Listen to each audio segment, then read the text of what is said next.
Hey everyone, and welcome back to the Firefighters Podcast, where we seek to develop, inspire, and motivate the world of the emergency services operator through a series of wide-ranging conversations. Now, before we go any further, just hit that rate, follow, or subscribe button on whatever platform you're listening to. It's a key performance indicator for us and helps us reach even more people.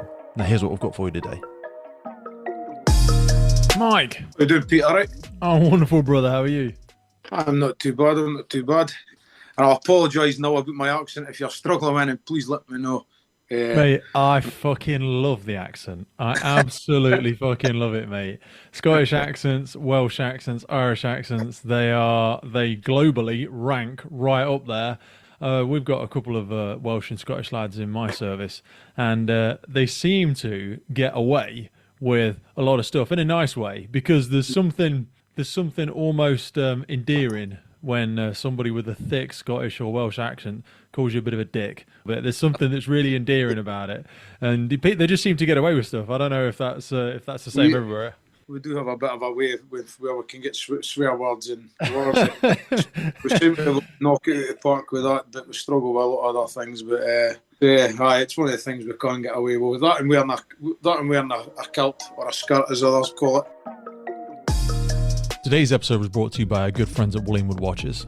We put so much thought into the people that we partner with on the podcast, and Wood Watches has been with us since the beginning. Now, they have 6 different collections now. In October, they brought out their new Fearless collection. Now, I've been speaking to some people in the past who have got that Wood watch for a specific occasion, for something really smart, really classy. But the best thing about the Fearless collection is that it's built to be worn in active surroundings. Now, again, if you're unfamiliar with it, the massive core of all these Wood watches is the upcycling of firefighting materials. And the Fearless collection has got a 100-year-old British Bash firefighter helmet melted down and placed inside the crown of the watch. That's exactly the same as they have with all of their collections. But this one also features repurposed black fire hose. I myself went for the Valiant watch. I've had this for a couple of years now. Really nice. I've got it in the red strap. There's a whole range of payment options. Go over and take a look at them. Whether you're thinking of a retirement gift, you got something special to celebrate, or you have just started your emergency services career, go over and check them out. WilliamWoodWatches.com. The best way to support the podcast is to support our sponsors. So please take a click in the notes below. Now back to the show. My plan, I kind of, like I said, 20 years in the shifts, and then I thought training was always a place I fancied going. So I've been here 3.5 years now. And my plan is, on paper, I've got 6 years to go, and that's me done my full stint. But I'd like to go back in the trucks as a watch commander. I went out to train as a crew commander, and I'd like to go back to the watches as a watch commander at some point, and maybe just do my last few years and just to see it off, and that would be a nail bad sign off, I think. Mate, I think it'd be an absolute gift to it. We've had that a few times where people go into training for a couple of years, and then I think it's such a healthy cycle for people to take all that knowledge, because there's no two ways about it. I'm not going to speak for yourself, but for me, like, you pick up so many skills going back into training, because you do all of your all your instructor roles and stuff like that, and it really does upskill you. You know, you if you're humble enough to say you've forgot a little bit of this and that and the other, and you get to know what's the latest and up-to-date stuff, and then when you go back out on the trucks, if you can go out there again. Absolutely. I mean, up here, certainly in Scotland, we are really, really struggling just now for personnel, and with the change to the pensions as well, we've lost quite a lot of guys, and are continuing to lose quite a lot of guys. But I've always found the fire service very strange that I know for the day I start, I know my exact day that I'm going to retire. Yeah, but they can't get a replacement in for me until I'm actually going. It just seems so ancient and so. It just seems bizarre to me. But I think it's because we've gotten used to running so close to our budgetary limit, which is okay, to be fair, because we want to make the most of the money that we get, and if you don't use it, you lose it. But as a government organisation, we have a statutory obligation to obviously stay within our budget. We can't go over it. So that really causes a problem with succession planning, because you can't plan for retirements because like you say, in theory, you know when you could leave, and you know that is when it's most financially viable for you to leave. But it doesn't mean you have to leave, does it? No. So that's what I mean.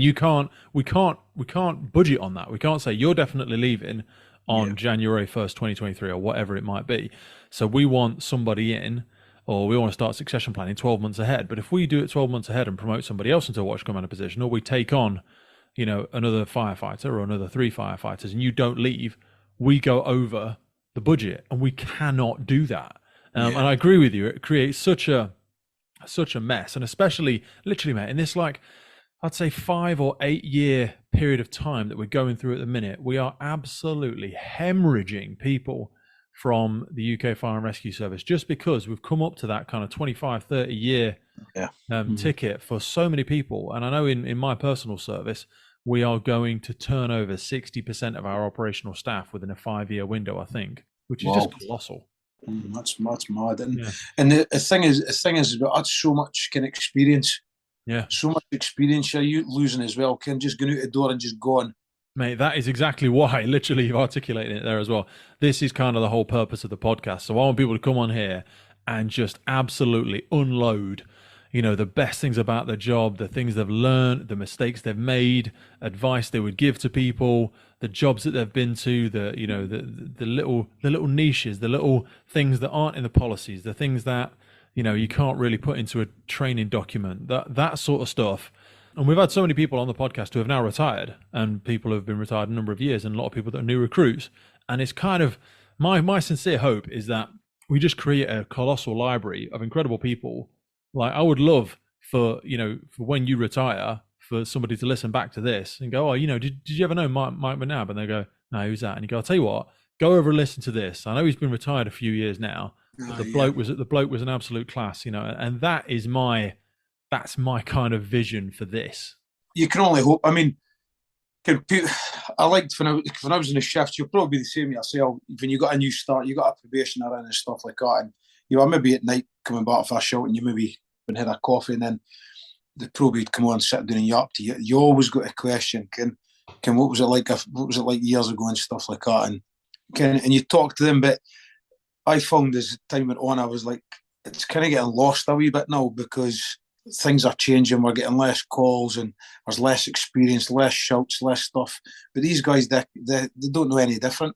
They don't know any different. So, like you say, it's still a good job. It's gone through massive changes, huge changes. Let's be honest, it's gone through huge changes because we've got the time in. We've just to roll with the punches, if you like. But new people come in, if they can knuckle down and get to enjoy the job and enjoy the wee perks and the wee things that's left and stuff, and occasionally pick up a fire, pick up an RTC and get a bit of experience for it. Try and pick something up every shout you go to. You've got to be hungry for it, mate. They've got to be leaning in. You've really got to suck every last piece of stuff out of people. And I think technology has been a big factor for me. It's a big frustration. And I don't know, I don't want to be that boring guy sat around the watch table telling people to put their phones away, but we lose a bit of that as well, with people all have busy lives, and, the wage of a firefighter hasn't managed to keep up with the cost of living. So a lot of people are busy doing other things in their life, which we respect. But for me, it's just that when we're here, let's be here. Let's just look after each other. Let's give each other a bit of attention. For me, it is still one of the best jobs possible out there. And it allows for such a great work-life balance as well. So I don't want us, and that's kind of a bit of my concern, people coming in so early, so young in the job as well, is sometimes people haven't known anything different. So they kind of, if it's not the best thing in the world every single hour of every single shift, then they can become a little bit entitled sometimes and forget how lucky we are to be doing something like this. Yeah, absolutely. Tell me how you did join. I joined in 1998. I applied the year before, 1997. I was a floor layer before that, so I was working on the tools and on the building sites. My initial thought was at school. I didn't do the best at school. School wasn't really for me. But I did speak to a careers advisor and advised her that I wanted to join the fire service, to which she promptly told me, you've got to be 18. And at the time, I think I was only 16. So I thought I'd go out and serve my time as an apprentice, kind of for the age of 18 to 21, which I know is only 3 years, but I kind of forgot about the fire service, if I'm honest. And then I hit the age of 20. What was it that attracted? Did you know somebody in it, or was there a family relative did it, or? Yeah, I had a couple of friends that I played football with who had brothers and stuff like that in the fire service. And it was always one of the things, kind of, if you seen something on the news, I always took an interest. Even when I went to college for my flooring, serving my time in Glasgow, and I come off the train one night and there was a big fire in Glasgow. And while I was waiting the bus, I just stood there watching this fire. And like I say, I kind of disappeared and concentrated on my apprenticeship. 18 to 21, so it was all about friends and playing football and stuff like that. And then I got to 22 and I thought, I'm going to give it a go and see how I got on. I wasn't expecting too much, and I was fortunate enough to get through everything. And then I was actually driving with my boss Eddie doing Fife somewhere to pick up some flooring materials, and the phone went, and it was the boss saying that he's just to the fire service on the phone. And had you told him you were applying for it or not? I was open and honest with him because they were really good to me. Scott and Eddie were good to me, so I was open, and they phoned me up and asked me, I think this was a Tuesday, and asked me if I was available to go to the training college on the following Monday. Bloody and hell. Of course, with my luck, I was meant to be going to Tenerife with 8 of my mates on Tuesday, so I quite quickly had to tell my mates I couldn't go, cancel, and I was getting told all sorts, getting divvied off, you can join the fire brigade again, and blah blah blah. I was like, guys, no, you'll just take a go. This is a once in a lifetime opportunity, so I can go on holiday with yous next year, a year after. So the following Monday I was packed and away I went, and that was quite eye opening when I got down there. But yeah. Where did you do the train then? Did you actually do it at the Fire Service College? Yeah, we did. Wow, yeah. That's a hell of a journey for people to be going down there all the way to the Cotswolds. Yeah, no, we had our own one up here. We had Gullen. Oh, apologies. Sorry, yeah. We had Gullen up here, so it was down to Gullen, it was just a wee bit north of Berwick. What did basic training look like when you joined then? When I joined, I was only a handful of us from our service at the time, because we were the different brigades. Yep. And we were the only ones running about in the PBI Gold. Everybody else was running about in the blue gear. But I'll be honest with you, I found it pretty military, like getting people in your faces, shouting at you, pushing you really hard, which for my first couple of days, I'll be honest with you, I struggled with, because I was off a building site. And if somebody was pissing you off in the building site, you told them where to go. Yeah. But then I've now got this guy with cap and a e-dress on, shouting and bawling in my face and telling me I'm not worthy of anything. And I was kind of, what have I joined up to here, sort of thing. But once you're a few weeks in and you sort of get the understanding, you sort of, see where they're coming from. Because at the end of the day, if gaffers are not questioned by anybody if they're asking you to go into a job and do whatever. So the last thing they'll need is somebody saying, why am I here to go in there? It should just be a case of you're trained to a standard and you're just told, yep, no bother, boss, and go in and do your job, and then come back out and go back to the station and chat with a mess table. I think some people struggle with that a bit more these days, the element of the dictatorship, and we try to, in a lot of training schools and stuff like that, there's been a conscious move away from calling people sir and, not necessarily doing any physical beastings or anything like that anymore. And, there's kind of two schools of thought. I personally still like to incorporate as much of that as I can in training classes and stuff like that, because ultimately the sharp end of the stick is on the incident ground, where we do need that more dictatorial approach, and you need to have the ability for people to follow orders when they're given them. Mm-hmm. There is absolutely more time for empathy and discussion, and more of a democracy when we're around the watch table, and when we're talking about ideas about training or about diversity in the community or whatever, risk work, or however we want to go about other stuff. But the ability to follow orders is essential to the safety of everyone on the incident ground and the successful resolution of the incident as well. So I do get worried sometimes that we maybe lose sight of that. Hey folks, just wanted to jump in with a quick piece around firefighter health and wellbeing. Whether you are trying to join the fire service and pass them tricky fitness tests, if you are currently serving, or if you are coming up to that next chapter of your life, retiring from the emergency services, we get so many different questions around it. So in partnership with Fitness for the Frontline, we have come up with a series of guidance and programs specifically designed to reflect the physical elements of the role of a firefighter. So whether it's carrying an LPP across an overgrown field, lifting a ladder above your head under running it, or wrestling with cutting gear for 30 plus minutes at some kind of complicated RTC, our bodies are required to lift, push, and carry objects in very specific circumstances. That is effectively what Fitness on the Frontline focuses on, as well as the longer term aspects of overall health and wellness for our firefighters. firefighters. Now, we are definitely not about to be smashing out world records or getting that beach body ready in 6 weeks rubbish. The systems and programs that we put in place are adjusted for people's current fitness levels, and they're not a prescriptive weight or a one-size-fits-all BS. It is very likely for myself personally that I'm still going to be a firefighter when I'm 60 plus, so longevity in the role is really important to me, and I know it is for so many people out there. It all starts with no obligation, 7 days worth of the programming, absolutely free. So whether you're joining, serving, or looking at the next chapter in your life, Fitness for the Frontline is designed by firefighters for firefighters. Now back to the show. Yeah, I agree completely. When you've got, it should be a simple case. If the guy that's the officer, the ranking officer above you, or whatever, asks you to do something, it should just be a simple case. Right, I'll go and do it, and then I'll come back and get my next order. Like you say, at the end of the day, everything's getting done so that we are safe as well. But my colleagues out at the training centre that we work at, we talk to people at how we expect to be spoken to as well. I think in the world just now, I think shouting and bawling at people and stuff like that, I think it's the best way to get, just my personal opinion, I think it's the best way to get people understanding, learning and stuff like that is by shouting and bawling and stuff. So I tend to go down the lines, I'll try and talk to people and stuff like that. But at the same time, if somebody's at it, shall we say, or they're only putting in what I feel I'm putting in, then at the same time, I'm not too letting them know it, shall say, just letting them know that I'm not too enamoured with what I'm seeing. But thankfully, with the way I teach, that's not needed to happen too often. Yeah. But I think if you've got a good, strong command presence, I prefer to be like, I always start with kind of a assertive and direct approach when I'm with people. But I always say that, and it was a great book I read recently called Radical Candor. And it speaks in that book around first the connection, then the correction, which I kind of like. And it's a bit of a gimmicky thing, but it's something I'm probably going to get written on one of the walls somewhere at the training and development would be my hope. Because if you do, the essential thing for me is to get a connection, to build rapport with the individual and get us on a strong basis where they trust you and they want to learn from you.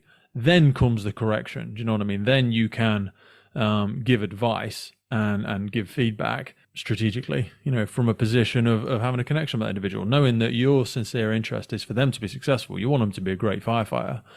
But if they don't feel like you care, I always say people don't care what you know unless they know how much you care. Do you know what I mean? They need to know that your heart is in the right place, and knowing that you want to be assisting them in what should be the same goal. To become the most competent and effective professional firefighter when they leave the training department. Yeah, absolutely. And I suppose the one thing, if you work at training centres throughout the country, the one thing is the difficult conversations.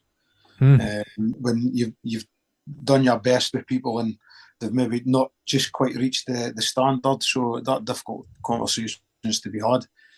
But you hope that the way you come across and the way you've been, that they understand, and then when they do come back, that you start working with them again, and that's the second time around, if you like, you then work with them again and work a bit harder along with them and get them through, and then they realise that you're not a bad person. You're there to actually help and make sure that every time they go out in that machine that they're safe and their colleagues are safe.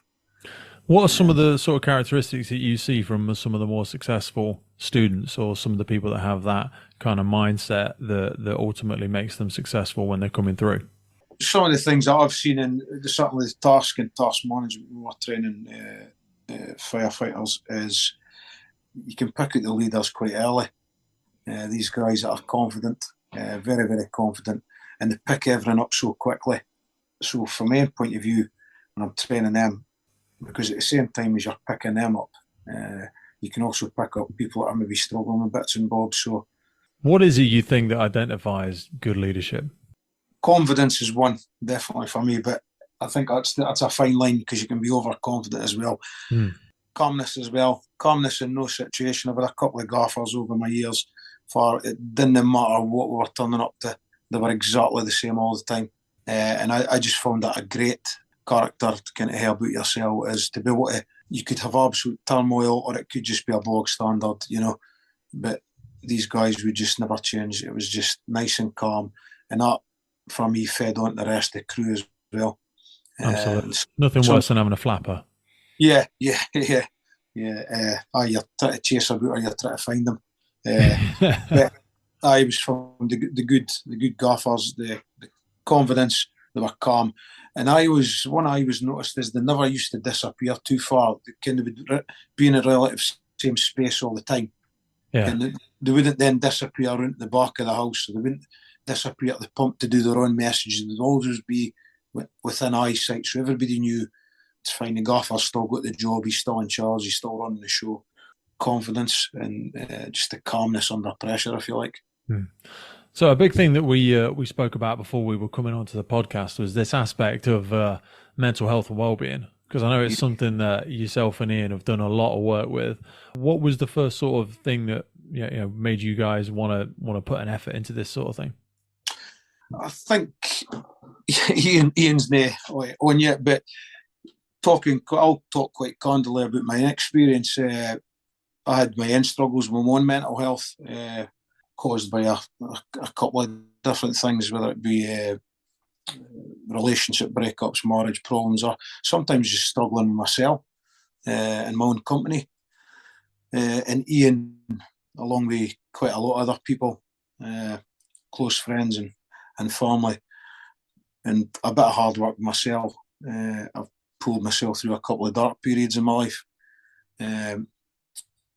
What made you struggle with your own company? The biggest problem was getting control of my mind and my own thoughts, to be honest with you. I know everybody has thoughts and stuff like that, but the best way I could describe it is if I was sitting on my own and my mind started, it was like that spinning tops we probably used to have when we were little. You press the top and they started spinning. Yeah. And if you kept pushing it, it would just go faster and faster. That was pretty much my mind. And some of the thoughts were they would just like spiral out of control, and it could be about such random things, but that was my biggest challenge. It was dealing with them and learning quite a lot of period of time that I need to try and get better control of this, because this is just constantly going to affect me. And like I say, I had friends and close friends and family that were here for us. A lot of guys for work that were here for me. When did you first recognise that you thought it wasn't a normal thing? Because there would have been a tipping point where you thought, this isn't a bad day. This is something different.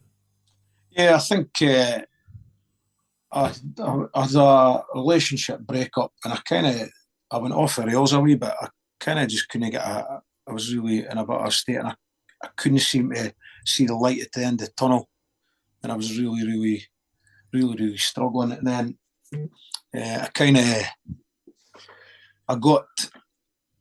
after a wee while, I got a better grip of things, but I never felt like I was properly in control. And after a period of time, things were setting me off. I could be watching things on TV and I would get emotional. I didn't like coming into my house on my own and being on my own and stuff like that.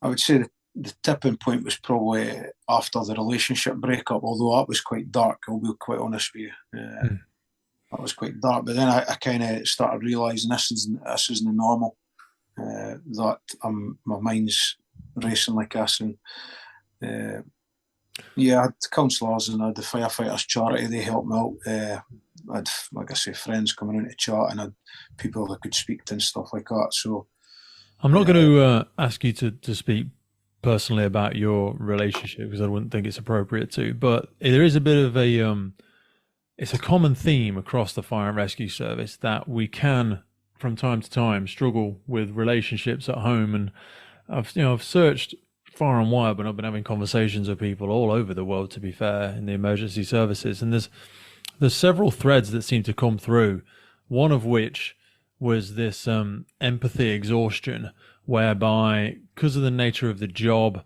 and sometimes some of the things you see, or the tempo at which life runs at when you're in the job and the relationships that you develop with your teammates and stuff like that, it can sometimes cause quite a disconnect from other people in your life, whether that be a close relationship or other friendships.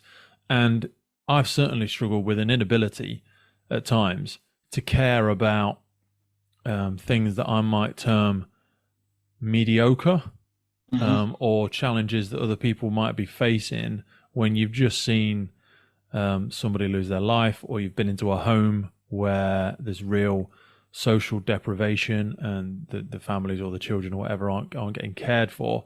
So I don't want to put words in your mouth, but I mean, what are some of the reasons you've found that either yourself personally or other people you've spoken to who have had similar challenges have had when it comes to relationships in the job?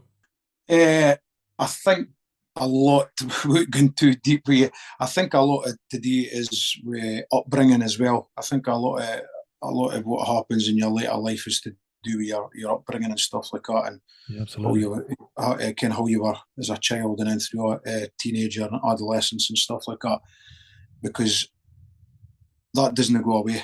And that stuff doesn't disappear. The same as, like you said, dealing with something quite traumatic in the work and stuff like that, that doesn't leave people. And we're all different as humans. We're all different. I'm sure you've worked with, I certainly have. You maybe come back for something that's got you thinking, and you see other guys, you're like, it just seems to be like water off a duck's back for them. And then you get other guys that maybe go into their shells for a wee while and stuff like that. So, yeah, I think you're probably same down the road. We kind of joke sometimes, the guys, and we talk about fire brigade life and the fire brigade humour and how it doesn't travel well. And I think that's a very, very true statement. I mean, I've been out with the lads in night shoot and stuff, and you do stuff and you hear carry on and stuff, and it's probably not the sort of stuff you would do with your other mates, completely friends that are away for the fire service. Yeah. You do. Have you managed to maintain friendships with people outside of the emergency services? Because a lot of my friends tend to be paramedics or police officers or stuff like that, and I don't necessarily see anybody on a particularly regular basis, to be honest. It tends to be quite fractured. Yeah. I've got a few friends that I've grew up with over the years that I'm really still quite close with, and I go travelling with them, and we go away and it's and we just go, and that's my time away for the job. I'll go away, and I've, like yourself, I've got a cracking good batch of mates that some are retired now, but some are still on the job, and you get to go out and have a few pints, and then you just start shooting the shit, and then you start and just normal. Some days they're turn for 5 minutes when they get it to everybody else, and then it's your turn, and then it's somebody else's turn. So I've still got some really close friends out with the brigade, and some cracking lads in the job as well. So as yourself and Ian had your own sort of personal challenges and kind of either come up with a solution or navigated your way to some methods or strategies to try and manage it, when did you start getting this feel or drive that you wanted to do something about it or raise some awareness or money for it? For me, when I met my partner, Sam, and she was talking a lot. She could recognise that when I was struggling with it, and I'd never really heard that before, where somebody could read me like a book, if you like, and she would just talk and chat, and then even she could notice when I was. It felt like, I remember saying to my counsellor, it felt like I was like Tower Bridge. I was up and down, and even my two guys, a couple of guys I worked with at the training centre, Ollie and Scott, they were both very good at reading me as well, and they would come up and put an arm around me and say, "Oh, hang all right," and stuff like that. And some days you're like, "Oh, yeah, all right," and then other days you just want to go into a dark room myself and stuff like that. But so Sam would notice, and I was kind of like, I can't keep doing this, kind of being up and doing it. It's not fair on her as well. When somebody are up and down like Tower, but 1 minute they're happy and laughing, and the next minute they're in the doldrums. So spoke with Daisy for the Firefighters charity, who was fantastic. Obviously they were going through their own challenges, but Daisy managed to find me some counselling sessions up here, and went to a counsellor and was open, honest, and probably one of the sessions halfway through my amount of sessions I had, where I kind of hit a real low, and it let her see that where I really was and stuff like that. And we worked when you say together. you hit a real low, what sort of language were you using, or how did you describe the way you were feeling? Because a lot of people struggle to be able to put it into words when they have those first phone calls with people like the Firefighters charity. Yeah, I just put it. I was sick of feeling up and down. Like I said, my head constantly like that spinning top. I was tired. I felt tired all the time. I really felt tired, and I was just loads of wee things. And I think I just got to that point where it was affecting so much of my life. It was affecting my relationship with Sam. It was affecting work. It was affecting my sleep, my health. And I wasn't helping myself either, because I was turning to alcohol and probably drinking too much, and sitting myself. And I always remember my counsellor saying to me, would you sit, if one of your friends phoned you and they were really struggling, would you recommend to them, go and turn all the lights off and just sit in a dark room in your own house and drink a bottle of red wine yourself? And I was like, that was kind of an eye-opening moment for me. I was like, no, I wouldn't. I'd talk to them on the phone, and I'd try and see if I could help, or just be an ear. Okay, so I think that was the point. I was kind of just sick of the way it was making me feel, and I had to put the work in, and the only person that can do something about it is yourself. If you want to get out of that doldrums, you've got to work very, very hard and continue to, which is where I'm at just now. Thankfully, I've made wee changes in my personal life. I've not tried to do too much at once.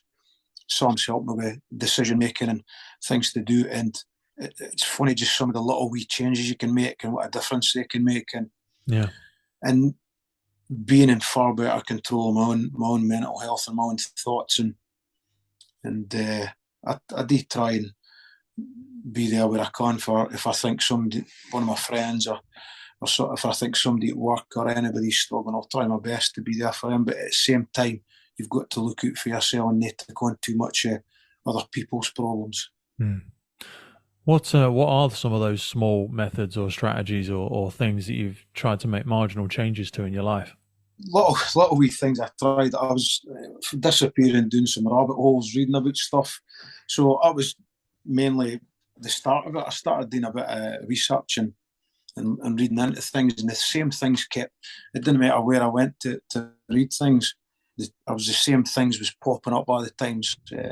Exercise, eating properly, plenty of water, sleep. It all helps to get a good sleep pattern. Myself and Sam, we worked quite hard for a good few weeks to try and we worked on a sleep pattern, and it was just amazing that when you do work at that sleep pattern, how it can affect you actually getting to sleep, and how that 6 to 8 hours can then affect your daily life and doing things. I cut out caffeine. I cut out caffeine completely. A simple, when I get up in the morning, every morning I get up, I make my bed. Every morning I get up.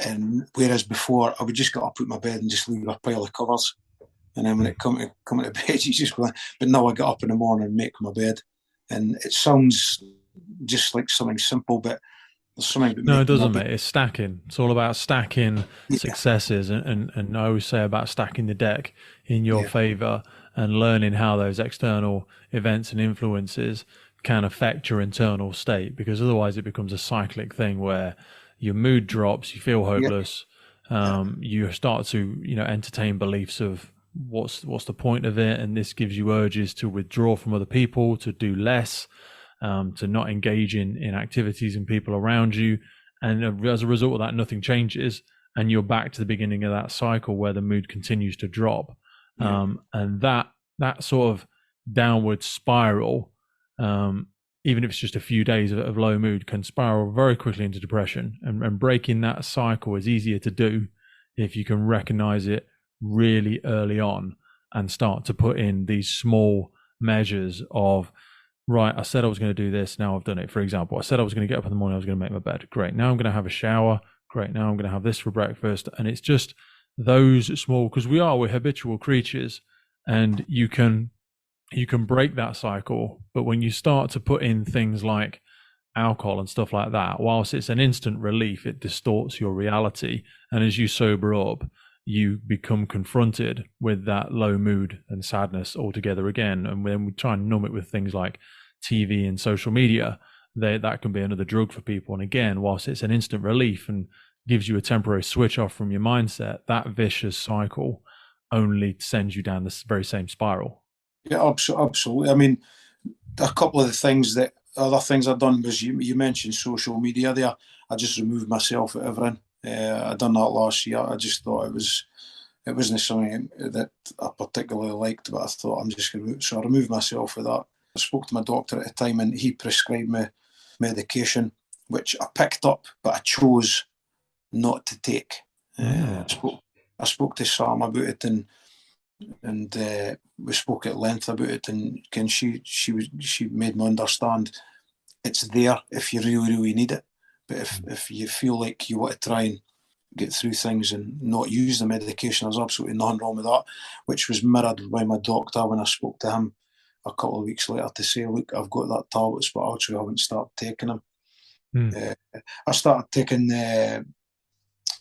some extra kind of like vitamin C, stuff like that. I was taking supplements and stuff, and I started using that. I done a bit of reading that ashwagandha. I think that's how you pronounce it right now. Yeah. It's a natural plant for Indian stuff, and it's used for quite a lot of things. So I religiously take that tablets, and I'd like to think for people who know me and stuff like that, and Sam and that, and my mum, and people close to me, I'd like to think that they've noticed a positive change in me, and long may it continue. And I can't take my eye off the ball either. I have to keep working and keep doing the right things. And yeah, I'll have blips, and I've had blips. And I'm not going to sit here and say I've been perfect since I decided to try and do something. I've had my wee blips and I've had my wee things, and I've got to remember as well, I'm 40 odd year old now, and running gets a wee bit harder and stuff, but I can still pull my trainers on when I run. I want to and go and I run the distance that I want to run, and I run it quite comfortably. And not feeling when you've done a bit of exercise. I'm not really a gym sort of person, but I get it. If you go to the gym, if you run, if you do kickboxing, if you do taekwondo, after you've had that lovely shower, kind of nice hot shower when you're dry, you just feel great. You just feel great physically and mentally. 100%, mate. Those chemicals that your body can produce naturally, whenever we try and synthetically, create them through substances or alcohol or any sort of medication, your body's not stupid. Do you know what I mean? It knows it's a trick, but in order to access them, you have to do this sometimes mundane, boring, simple shit, which is often exercise. But there's a surrealness to it that, and again, we say the term exercise, it's a bloody broad spectrum. Exercise could just be walk. Do you know what I mean? It could just be walking the dog. It hasn't got to be running. It hasn't got to be going to the gym. It hasn't got to be boxing or taekwondo or anything like that. But that's where your body can find that state of homeostasis and start to engage with those natural chemicals again, because that's what it wants. That's the thing that feeds it. I think those aspects are really important. And I'm actually kind of going through something similar at the minute. I'm about 1 week post-surgery at the minute. I had a big rupture of my right patella tendon, which has really fucking blown me sideways, to be absolutely honest with you. For somebody that trains all the goddamn time, and it's physicality is a big part of my life, and it's a big place that I get a lot of my enjoyment from. And when I came out of the surgery, they gave me morphine. And they gave me morphine to take home with me, which I thought was strange. And they said, you can use this for the next few weeks. Mate, I took it for about 3 days and I fucking hated it. My God, I just felt tired. I felt irritable. I felt stupid. I couldn't put sentences together. And I just thought, you know what? I'd rather have the pain. I'd rather have the pain of my knee. And it's fairly manageable, to be honest with you, with ice packs and all that sort of jazz. But I can see how people probably become addicted to it, because there was a sense of euphoria after you'd taken it. But I just didn't recognize myself, and I've not drank in over 14 years, so I don't overly remember what it was like being drunk. But there was it felt like a similar sense of almost like a film over me, where I couldn't really fully engage with the reality. I couldn't fully engage with people around me. I felt stupid. I felt like I was trying to talk through glass. And it just wasn't coming through. So I'm really trying to double down on it. When you speak in there, it's almost really really hits home with a few things for me, because I'm trying to focus on some of those really tiny, because I've got to focus on small wins at the minute, because you know, I can't run, I can't drive. Yeah. So I'm working from home, same four walls, or whilst it's a nice home, it's still the same stuff you see in every single day. That's definitely tough. That's challenging when you're shit, mate. Yeah. So focusing in on those, you know, conversations when my partner or my children get home, really simplistic stuff. And I'm lucky enough to have quite a big gym set up in the double garage, so I am getting out there every morning and doing stuff, whilst incredibly limited, to the point where the old me would probably roll his eyes at myself and what I'm doing now.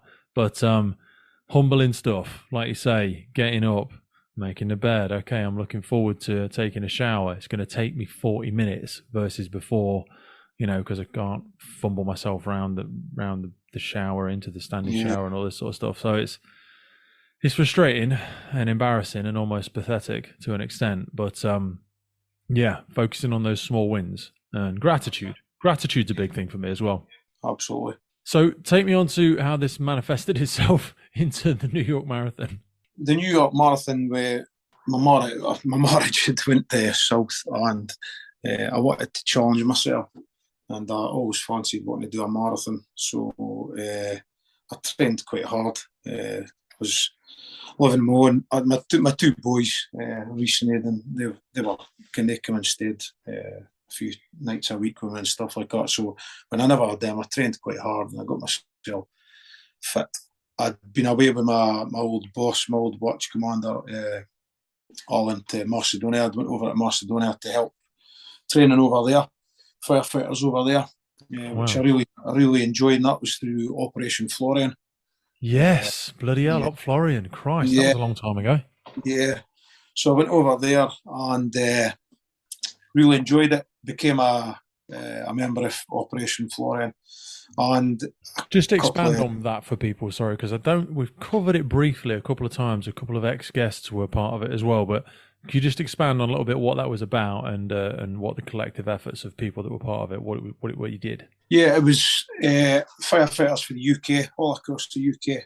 We would, certainly my time in there, it was Macedonia, and it was, we would, old fire kit, old gear, anything like that we could get a hold of would be collected by the different services. And although I never went over the first couple of trips, there was guys that went over like 6 or 7 fire engines packed with different kit. Yeah, well, they went over again earlier in the year, didn't they? And I know it wasn't entitled as Ops Florian, but there was because there's Fire Aid, and there's also, I'm going to forget the one, because there's a specific Scottish one. I forget the name of the organisation. One of our previous guests went over. They ended up taking them to Ukraine in the end, didn't they? Yeah, that's right. They did. Yeah. What was that organisation? Was it SEC or something? Was it called?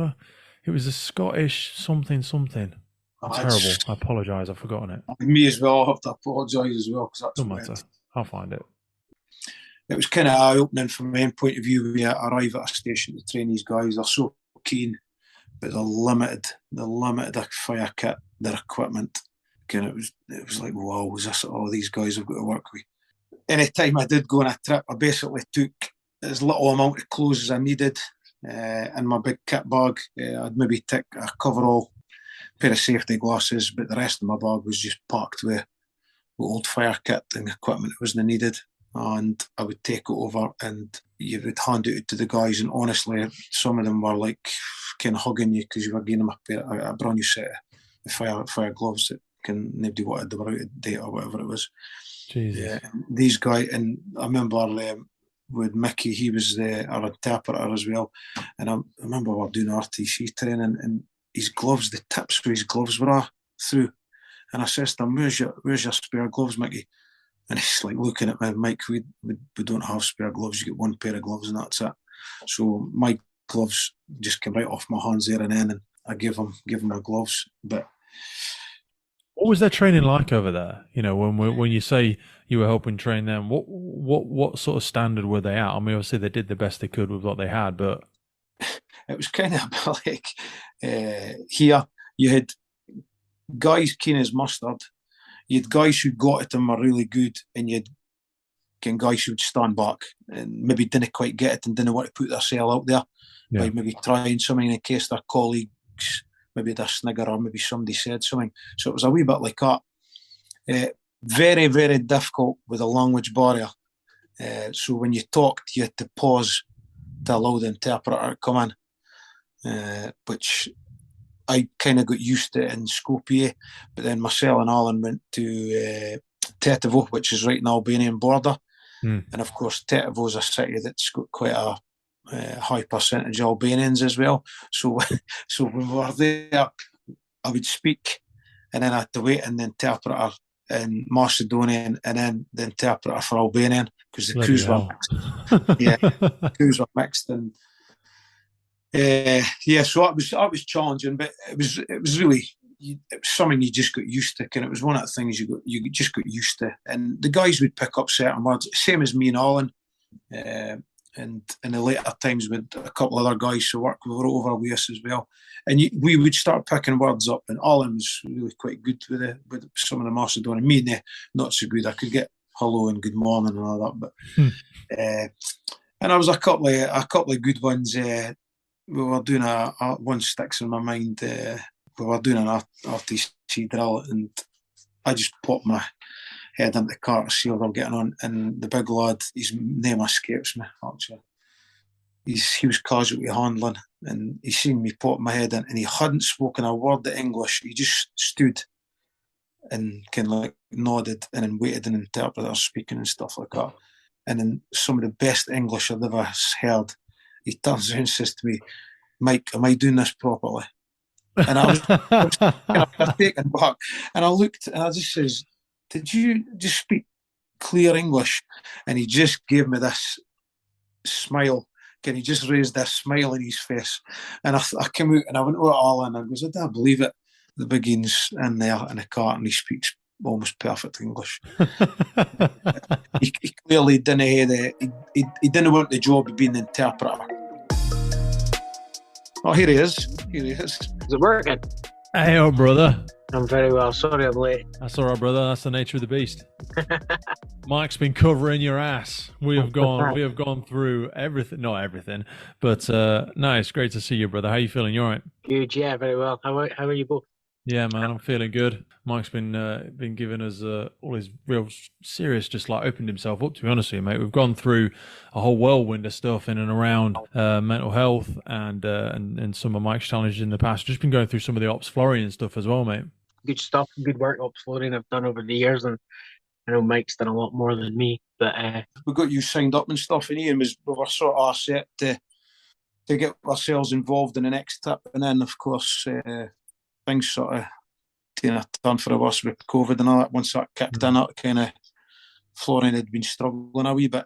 We couldn't remember that name, Mike, but it's SERA, Scottish Emergency Service Association. That's the individuals that we'd had on before, because they did. That was almost the next iteration of Ops Florian in a way, you know. And they obviously did this UK trip earlier on.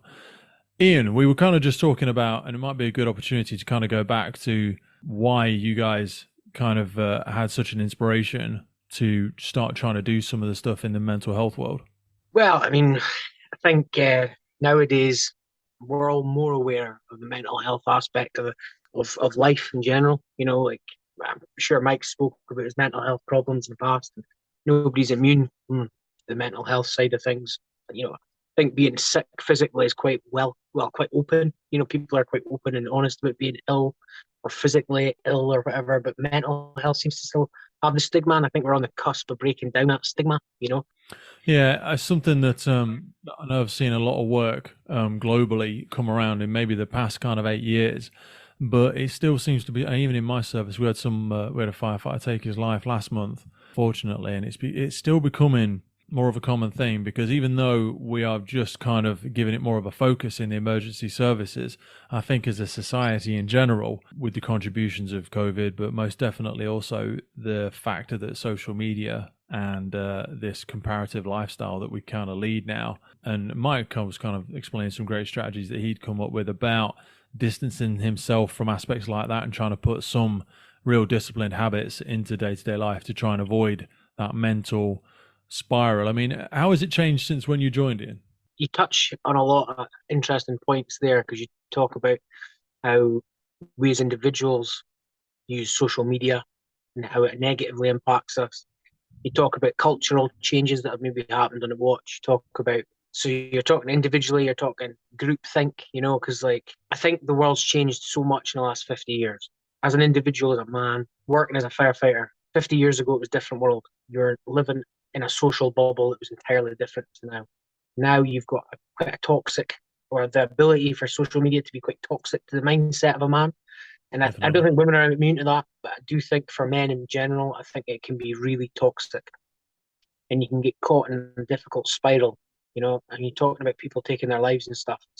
I personally feel that's probably the worst way to die, You've given up on the chance of anything ever being better, And I say it all the time, sometimes people take their own lives can't be saved. And that is their only way out, is the thought that they have to end their life. But it isn't the end. If they just wait a day, their life could get better. And that's the heartbreak of suicide as well for everyone else around suicide, And I me and Mike have spoke about this in the past, spoke about how if you could just hang on for a few more days, if those people could have hung on, what more could they have done with their life? You know what I mean?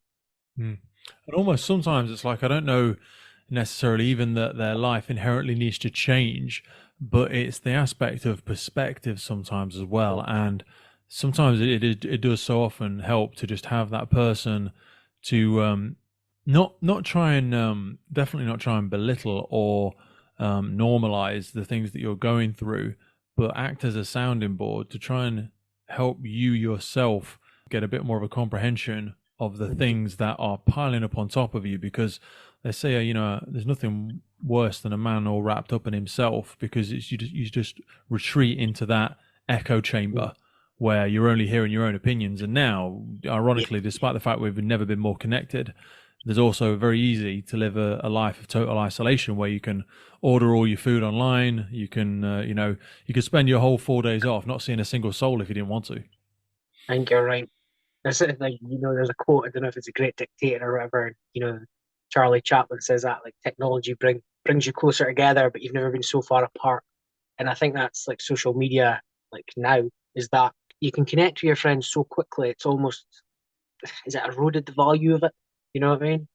Yes, I know what you're saying. And you have so many shallow interactions as well, with almost like popcorn conversations. Yeah. That was kind of the purpose when me and Mike were talking before about the podcast, because individuals such as yourselves who have got many years in the job and have a different perspective on things from where they once were, it's so important to capture that for me and try and show that we're still able to have meaningful, open and honest conversations. Because how often now we speak to somebody and say, oh yeah, you're right, but it's kind of a complimentary nicety, actually having the time to sit down and have a meaningful conversation with somebody. I almost feel like we're walking around a desert, just looking for that oasis where someone actually will give you that attention, even if it's just for 10 minutes. Yeah.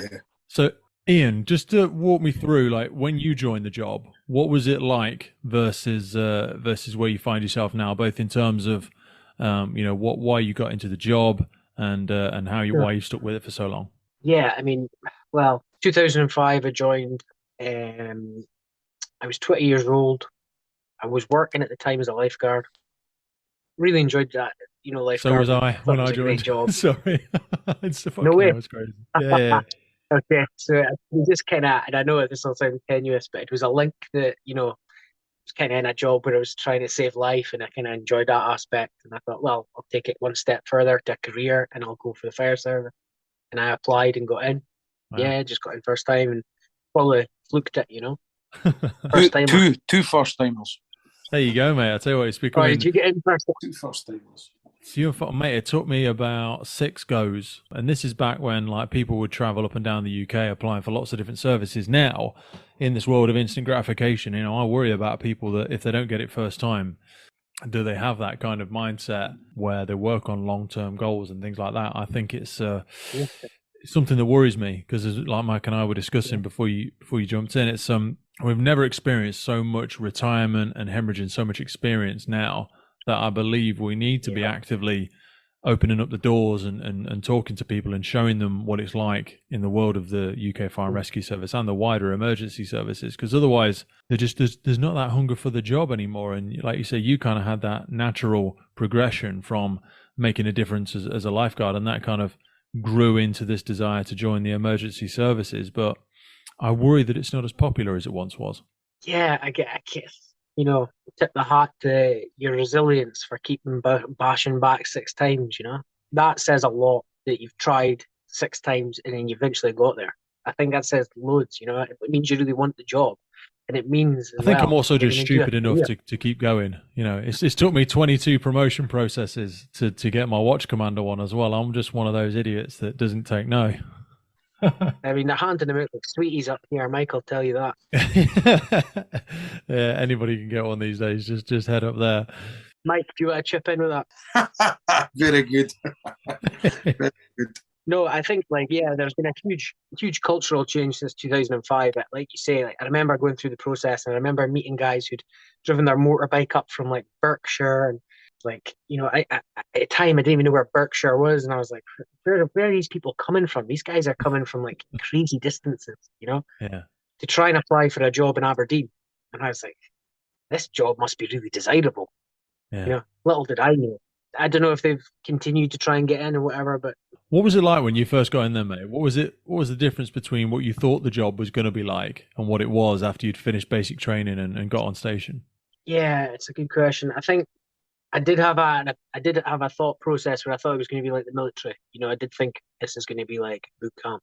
Okay. I'm going to go to basic training here. I'm going to go to college, and it's going to be like military boot camp. It's going to be like marching, drilling like crazy, And although there was aspects that were like that, it was fun.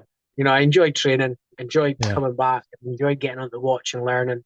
And it was, I think the job's difficult, but for the right people, it's quite easy. Mm-hmm. And I think when I joined in 2005, the job was so different to what it is now. The culture was so different. I've spoke to Mike about this. When I joined my watch, I was 20 years old, and the next oldest person in my watch of watch strength of 12 people was 35, and then everyone else was in late 40s or 50s. So it was a team of old men, and I stuck out like a sore thumb because I was just a young boy. Yeah. So it was a difficult culture to penetrate, And then now, I think 2022, I look around the watches and everyone's in their 20s, early 30s. It's older people are as rare as I was in reverse, Yeah. It's a strange world. So how do you think, because you're right, and I totally agree with you, and it's kind of what Mike and I was saying. I was saying in my service that over sort of an 8-year period, we will turn over 60% of the operational staff, because there's just so happens that, we're hitting those 25 or 30 year milestones for so many people in the UK Fire and Rescue Service, and we're just hemorrhaging so much experience. So there are aspects of cultures that you would want to change sometimes. I never experienced a massive amount of bullying when I first started, 15 years ago or whatever. So I don't think it's as bad as some people made out. I think there were some pockets in the UK. I know London Fire Brigade had some real issues. They were still quite militant back then. Yeah. But I don't want us to throw the baby out with the bathwater when we talk about cultural change. So, for either of you, really, how could you expand on how you think the cultures have changed and what aspects you really want us to hold on to? So I would say the change for the better is that I think if you were one of the cookie cutter of what the fire service was previously, you stuck it like a sore thumb and you were maybe ostracized from the watch quite a lot, So if you didn't fit the demographic of a white male, again, alpha male, fitted the watch, dynamic, you kind of were ostracized and you were not a pariah, but you sat out as an outlier to the group. Okay. I think now there's a much more diverse watch strength, gender, sex, orientation, whatever it is. There's a diversity within the watch strength, and for the better, probably. And I think it's a more healthy environment. When I joined, it was very aggressively masculine, toxic. I don't want to say toxic masculine, but it was a toxic masculine kind of environment, and as much fun as that is for some people, I think it's a bit strong for some people. Yeah, there was a lot of physical interactions. Never to necessarily to a bullying extent, but No, there was a lot of is that hazing, the way? and there was a lot of fucks and strong languages thrown around Oh yeah. from I mean, it's still old. from parade onwards. And I want us to keep a little bit of those bits, because at the end of the day, people are joining our club when they join, and I think Mike and I spoke before about how essential dark humor is in the job to dissipate some of the challenges that we go through.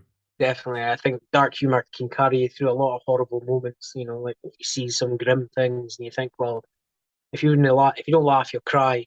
Yeah. And I think there's also there's a sort of like a rite of passage as well. You get new guys come in, they're maybe a bit green, and then they suddenly get into the rhythm of everyone's kind of got the same collective mindset on those things. Especially, well, with my watching station, we take things quite well. I don't see that's another horrible thing I shouldn't say, but snowflake generation and stuff. I think we've actively got to be protecting ourselves a little bit more from that in recruitment, and be very honest about what the fire and rescue service is. Otherwise, it can force what I would say is a naturally extroverted group of individuals. I always think of the watches and stuff that I'm part of, and when I've got crew commanders working for me and teams working for me, it's a bunch of crazy bastards, and my job is to protect them sometimes from themselves, but also create a little bit of a bubble around them so that they can be themselves, because you do want people with strong character. Because when you're out there in the public and I want to point one of my crew at a crowd and say, right, get them all behind the cordon, or I want you to go up to the 6th floor, get everybody out, or I want you to go down to that embankment and start doing this. I need that confidence and assertiveness. And I also need them to be a little bit gregarious. I need them to think outside the box. I need them to be confident enough to throw up ideas. So if you try to suppress too much of that, you ruin the very uniqueness that makes a great firefighter, I think. You've touched on a good point there. I recently in the old Grampian, as we call it, but Scotland, my little slice of Scotland, there's a load of ex-Marines that have kind of joined the job. And I just think they're just built for the job. Like, they're just perfect. What you've just described is the Marines that come in. Because I just think they're always spot on. You always end up putting a uniform on, you think, brilliant. Here's a lad that's just built for it. You know what I mean? Yeah. So I don't know what it is in the Marine lifestyle or their mindset or whatever, but I don't know why it just works. I think it's great. People say about working in the military, they only do, 5 or 7 years, and that's a career for some people in the military, which is absolutely fine. And I think, I would encourage lots of people coming out of the armed services to consider roles in the fire service, because we've got so many of them and they just fit in so well. Yeah. They've got that command structure. They've already got that conditioning. They should actively have a recruitment deal with the guys that are leaving from. Should do. Absolutely. Well, mate, I mean, a lot of big organizations, Tesco's and John Lewis and all that sort of stuff, they have active recruitment campaigns that take people out of military and promote them into leadership roles and stuff like that. Yeah. We just need to be a little bit more intentional about it, I think. Yeah. Mike and I were talking about the New York City Marathon and how that kind of manifested. It might be a great opportunity to bring us back into that. Oh yeah. Well, to be fair, it's all credit to Mike. I was never a runner, and I still am not a runner. The only marathon I've ever done. I had done the one in 2012. I'd done it with a few guys from Manchester. Actually, they were over done it, and me and Andy fell up here. We done it, and I run it in the kilt. And Cathy and Leslie got ahead of me after the marathon, after I did a few drinks. And they says, would you fancy the next year's 2013? And I was like, was it 2013 we done it, Ian, or 2014? 2014. 2014, sorry, my apologies. It was 2013 I done the first team. And Cathy and Leslie says, you fancy? No, I could hardly walk. I was in bits and stuff. And I thought, no chance.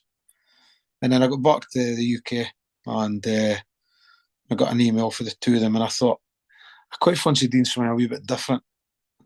Thought I know it would be mad enough to give us a go. So I got ahead of Ian and says, listen, I've got a wee challenge. Would you be up for it? Ian was like, fit is it? And I says, fit about we're on the New York Marathon this year, and we're on it in fire kit.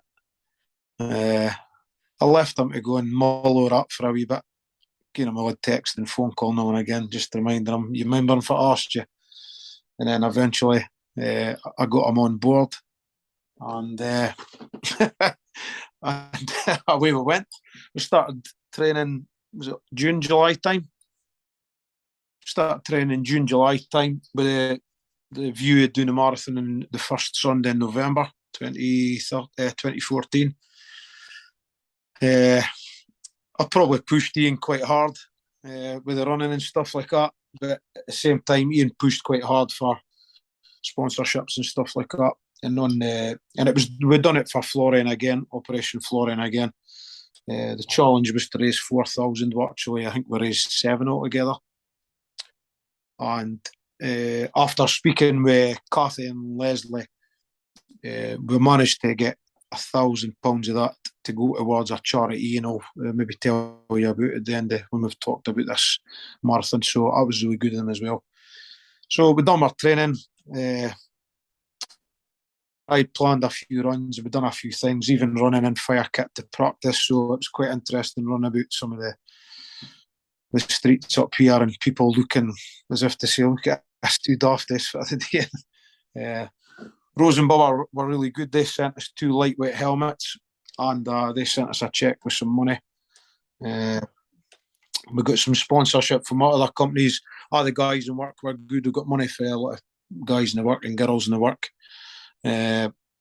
Family was also good. Friends and family was good. And we've done, as a practice in September, I believe it is, we've done the half marathon out the country up here, which again, I'll say, I pushed Ian really, really hard that day. And I've got a cracking photo somewhere of him just as he gets over the finish line. But he worked hard and we did do it, but he was to get his own back. So off we popped. We got our fire kit packed, met up with a few of the other ones, made our way to New York, got kitted out, got many questions from many people. Are you actually, I want to run this marathon in fire kit? Which we were like, yes, we are. And to be fair, we took the liners out, so we were running with the fire kit on. But because of the stitching and stuff, we had to run in Under Armour from basically our necks right down to our ankles, plus an Under Armour hat on underneath the helmet. Horrible day, horrible Sunday morning, really cold, and of course we're smiling like Cheshire cats because we are lovely, we are nice and cosy. We get the sort of the nudge for everybody, right? We could leave the NYPD and FDNY tent and make our way to the beginning. And if it was we in 50 yards for the start line, the wind dropped, the skies cleared, and out came the sun. And now all of a sudden, the roles have reversed. We are now sweating and we've not even started running yet. So the buzzer went with Frank Sinatra singing, and off we popped. Made our way across from Staten Island to Brooklyn. It was probably at that point I decided I needed a toilet stop. Says to Ian, just go heel toe, Ian, I'll catch up with you. Well, maybe just 3-4 miles in.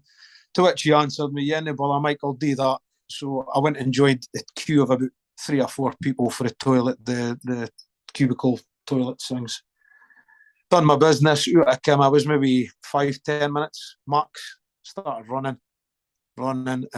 looking for this yellow helmet, to which I could never see. And I had to up the ante, and I'm thinking, does he stop for the toilet? And under a catch, he was at about the 15th mile or something. I got up with about the 15th mile going across a bridge. And excuse my French, I was like, where the fuck have you been? And his words were, I've been pushing it really hard, like you did in the half marathon we'd done beforehand, before coming up. And I was like, oh, you prick. So a few choice words were said between us. I thought we were doing this together. Laughter at the same time. So we did. We ended up doing the last 11.2 miles together. It was a struggle. Yeah, it was hard work. We went up the Bronx. We came around a corner, and it must have just been the way the wind was travelling. And there was a FDNY fire truck sitting in the corner, maybe 100, 150 yards away from us, and you just caught the words of, "Holy shit, check these guys." This was them just clocking us in the fire kit. And then we made our way into Central Park, and I think at that point, probably for around about 20 miles, 22 miles, we were really starting to feel it. Hips, knees, legs and everything. So we had to do a bit of stretching, just get in another mile and stuff like that. But we kept going, got into Central Park, and that was probably the greatest I've seen Ian. I heard this little faint shout from behind me, shouting, "Michael, Michael." And I turned around and he said, is it much further? And I says, "Ian, look, the finish line's just there." And it literally was 500 yards away. Had it been more, I fear Ian might have just removed a bit of fencing and just walked away towards Manhattan. Because I think he was done by then. But thankfully, we got through the finish line. A couple of thank Fs. That's over. We hug and I get our medals and well done, patting each other on the back. Made our way back to the hotel and sat down, had a few beers, something to eat, celebrated with our deals, getting it done. We had big intentions that night, which when we left the hotel, we got a rickshaw back to the hotel. We'll see you all later. We'll see you all later. We'll lie down for half an hour. We'll lay down for half an hour and then promptly woke at about 11 o'clock at night. Ian shouts across to me, "Do you want to go?" I was like, "No, really." So we just bid our bets, and that was us done. But great sense of achievement for both of us. And like I was reminded, it was fantastic running through the areas, some of the areas in the 5 boroughs in New York that we'd never see normally as a tourist. It was great. I'd done it a year before, but I sort of run up one myself with my AirPods in. But so to run a chunk of it, not at all, because somebody decided up the ante to try and punish me for pushing them hard. But to run it with somebody and be able to chat and yap away and see the different things was great. But like always, remind them, quite an achievement. We'd been a small minority of people who have run up marathon fire kit, so we've done well. And like I say, we managed to raise £7,000, 6,000 for Florian and 1,000 towards a charity. So Ian, how did you find the experience? You say you're not much of a runner. You must have had to put some time into the training. Yeah, I mean, to be honest, Mike's a good runner. Mike runs a lot. I don't run. You know what I mean? Nah, I don't. I'd rather just stand and fight than run away and die. But it was difficult for me to up my game. But I mean, we followed a program and we got there. We got there, and my intention was to never be putting in a competitive time. It was always just put in enough effort to survive the marathon, and then without injury, and try and enjoy New York. But did we do it? I think we did it in like 5 hours or something. 5:15 roughly. We were 5:15. Not a bad time considering we were wearing fire gear. I think maybe if I think that's incredible. As long as you finish it and there's still people around you, then that's a win. You know, you're not the last people on the track.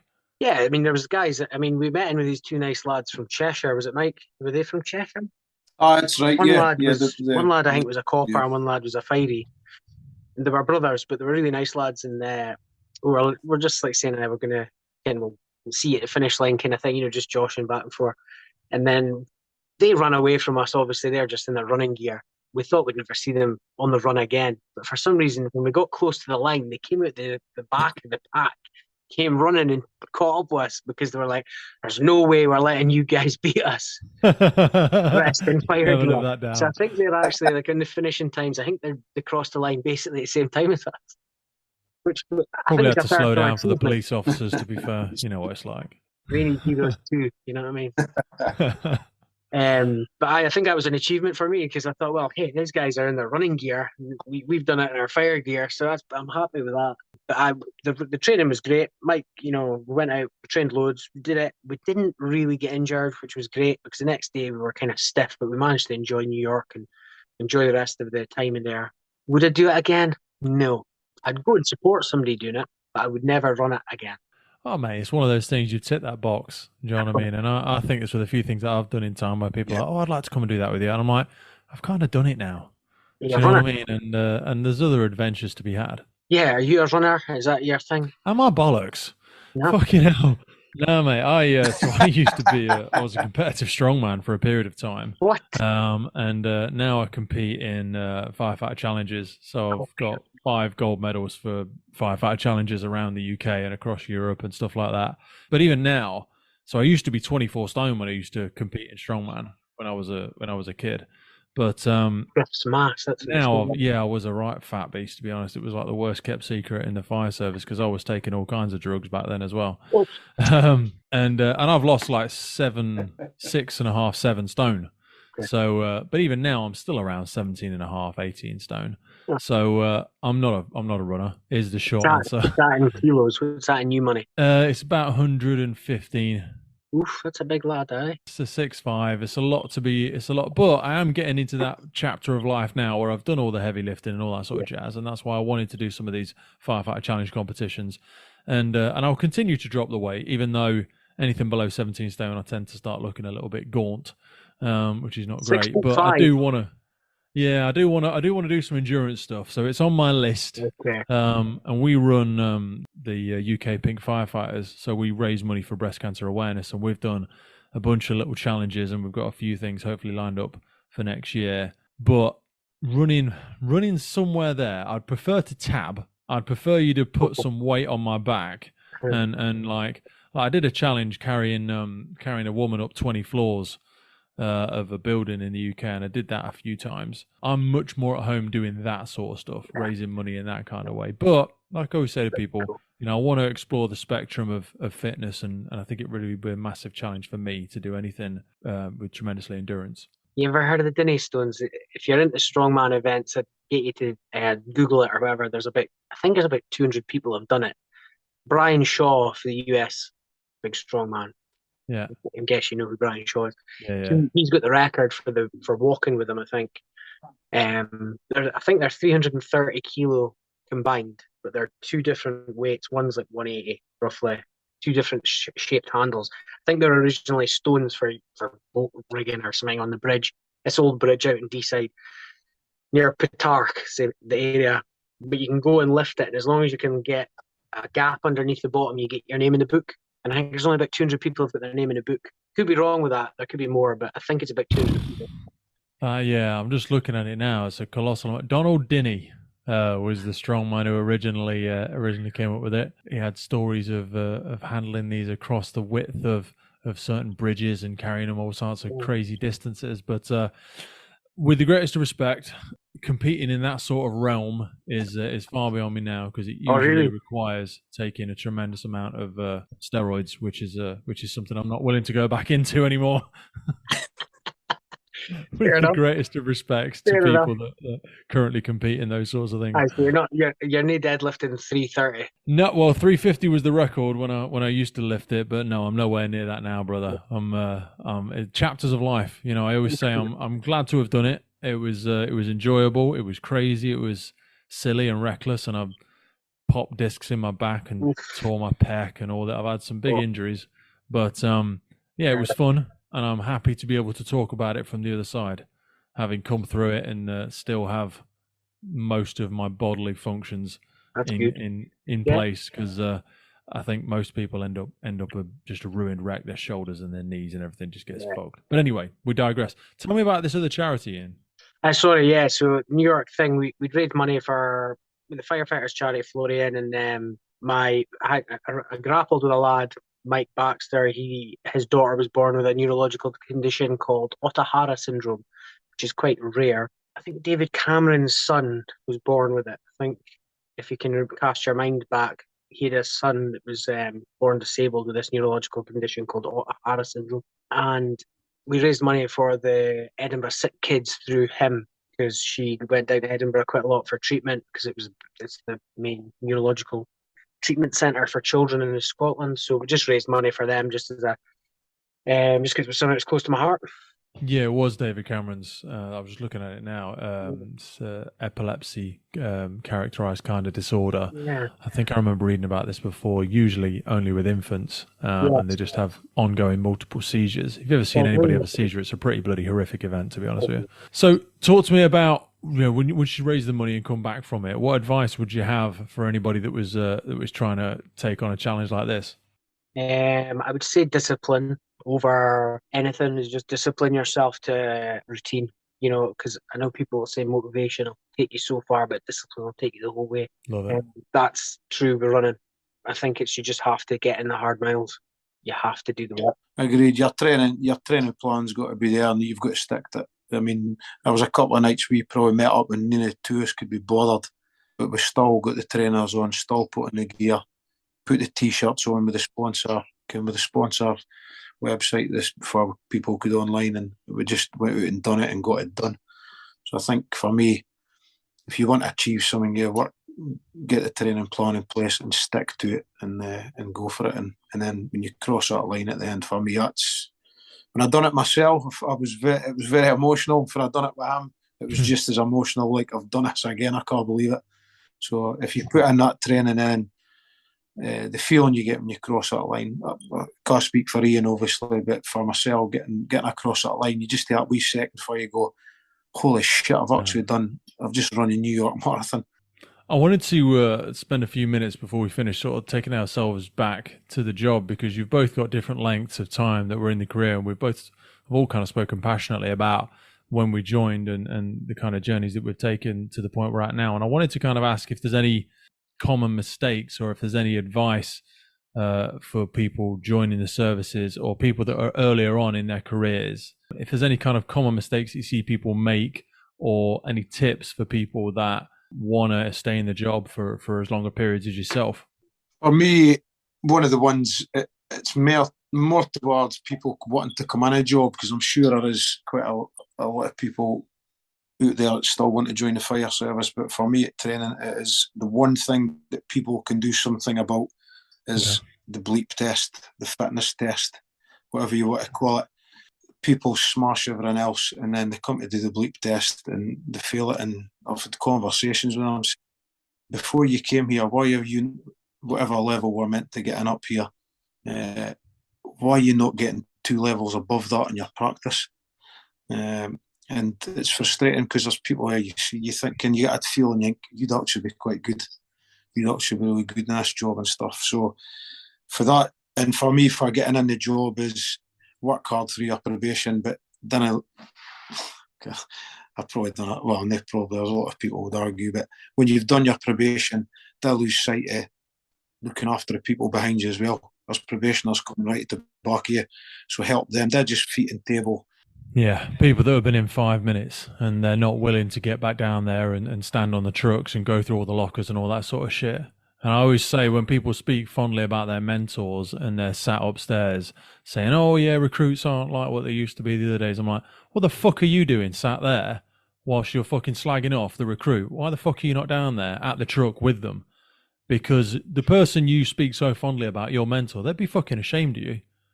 You know what I mean? You're sat up here bitching about somebody and you've got the very knowledge that they need, and you can't get over yourself enough to get down there and talk to them about it. Yeah, absolutely. I mean, one bit of advice I always used to give when I was on the shifts, I used to look after probationers and stuff like that. And the one bit of advice I told them, every one of them, was no matter who it is, if they go out their way to tell you about something in the fire service, whether it's a bit of equipment, a policy, whatever it is, even if you know it inside out, just give them the acknowledgement that you're appreciating what they're telling you, like you've never heard it before. And that person will keep coming back to you with more stuff. Then I just get I already know that. I know about that, because that'll probably be the last time that person will help you. So I was appreciating somebody's taking the time. And yeah, I think the best, you both kind of touch on it, is be humble. Like, some people come into the job and think, oh, all this technical stuff's really easy. So there's like a sense of entitlement crouches in, or I don't know what the word is, but it's like, just be humble. Just like what Mike says, just let people say their little piece, give people their pound of flesh, let them impart what little knowledge they may have onto you, and accept it. Be disciplined and do not get above your station, because I know it sounds daft, but there's a pecking order. And if you can slide in that pecking order, you've got a great career. Do you know what I mean? When I joined, it was like, I wouldn't want my probation on anybody, right? It was torturous, right? And it was, but at the same time, it was brilliant, right? seen my stage today, actually bumped into him. I hadn't seen him in years. He was so hard on me when I was coming up. But actually, in a roundabout way, I wouldn't have had it any other way now. I'd actually wish that everyone got, a really difficult watch commander or whatever to just discipline them and put them into the mindset of, you have to do well. You have to do things properly. And if you can get that done in the first 5 years of your career, then it'll take you for the rest of your career. You know what I mean? I think now it's difficult to instill that in people. You either have it or you don't. And that's why I think military people are really good, because they just fall into that role map almost. They just fall into it. Disciplined and quiet, I guess, for the first few bit, while you'll eventually develop your personality and people will get to know you. It's really difficult if you set yourself off at a bad start. People just bad reputations will follow you forever. Yeah. I wanted to ask you guys around sort of the proudest moment in the job. I know it's a challenging thing, and even if it's not the number one, if there's anything in particular, whether it's an incident you've been to or an experience or something you've been part of, but I always enjoy those moments of sort of capturing that bit where, because we go through so many unique experiences when we're part of the emergency services. Is there anything that sticks out in your mind as kind of your proudest moment in the job? I think one of the proudest moments for me happened on the day I was leaving the training centre when out of the course I was on. I won the best breathing apparatus recruit out of a course of 62, wow. I think it was. So for me, that bit, I used this may sound weird, but I used to just like giving people a couple of minutes of your time. You can just people who were obviously struggling, people who were maybe a bit underprivileged, didn't have the things that a lot of other people had, a lot of the basics and stuff, and generally just wanted to talk to people, just to sit with them for 5 minutes and just be an ear. I used to leave places and think, can I've given them 5 minutes? And I think, like Ian touched on before, we never know where people are mentally. And maybe just giving that person that 5 minutes keeps them going for that bit longer that they need for them to keep going. So people might find that a bit strange, but for me, I find that quite proud moments in my career, and I had quite a lot of them, because my last watch used to hate if I was in charge of the second machine and I was in to talk to somebody because they knew they were going to be stuck at a job for another 5 minutes. But mate, I think you're right. We have such a privileged position in the emergency services, and you forget, or sometimes can easily take for granted, the unique impact you can have, and the way in which communities look at frontline responders and stuff like that. It's a very privileged position, and I think people shouldn't take it for granted, the impact they can have on people.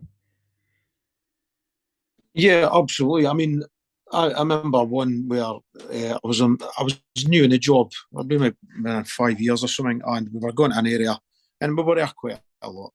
The wheelie bins getting set on fire and stuff like that. But the normal response for a few of the older hands was just telling the kids to F off and stuff like that. And then there was one night I was stuck with a few of them kicking about, and I just started yapping away to them, just chatting to them like I was one of them. And the next minute, I'm kicking a football boot with them. I'm chatting away with them and stuff like that, getting a good rapport, and they're actually, you're all right actually. And then then the rest of the guys come around the corner, and the first word that said, "You lot fuck off." And straight away I'm like, just for that wee period of 5 minutes, that work I've just done is just blown to bits, and you can bet your bottom dollar that we'll be back in 10-15 minutes, because the next wheelie bin they find will be set on fire and stuff. But that was one that stuck me. So even in communities and stuff like that, with groups of kids or a group that's maybe troublesome, I was just trying to do a wee bit, and it comes down to the fact you're wearing a gear standing next to the big fire engine. People do seem to want to engage with and listen to you a bit more. So you're absolutely right, Pete. It is a privileged position, and we should make the best use of it we can. By yourself, Ian. It's a question I've never. I'm listening to Mike there, and I'm like thinking, God, that class of '62 must have been fucking awful. Fucking like most attractive guy. Yeah, my leather and I get up. Again, holy shit! Did M61 go back to the station with training needs? Yeah. What station are they on? I need to hunt them down. Be careful. I don't want to wear with them. A proud moment for me. It's a proud moment. I don't know, man. It's a good question. I guess you must ask it a lot. And I remember when I was very early in my career, 6 months in, we went to a house fire around the corner for the station. We pulled a lad out. He went away to hospital. We never seen him again. And then, like 2 weeks later, he came in and says, "Oh," and he cuddled us both and was like, "Oh, thank you so much. You saved my life," and all that. And I kind of thought, "Crikey, this is going to be ace. This next 30 years is going to be unbelievable. People coming into the station to thank you for saving them." And I've never had it ever again. No, I think I've only had it once or twice. I've had the parents of people come in. And again, I think it's part of the fact is that we're such a closed shop sometimes these days now.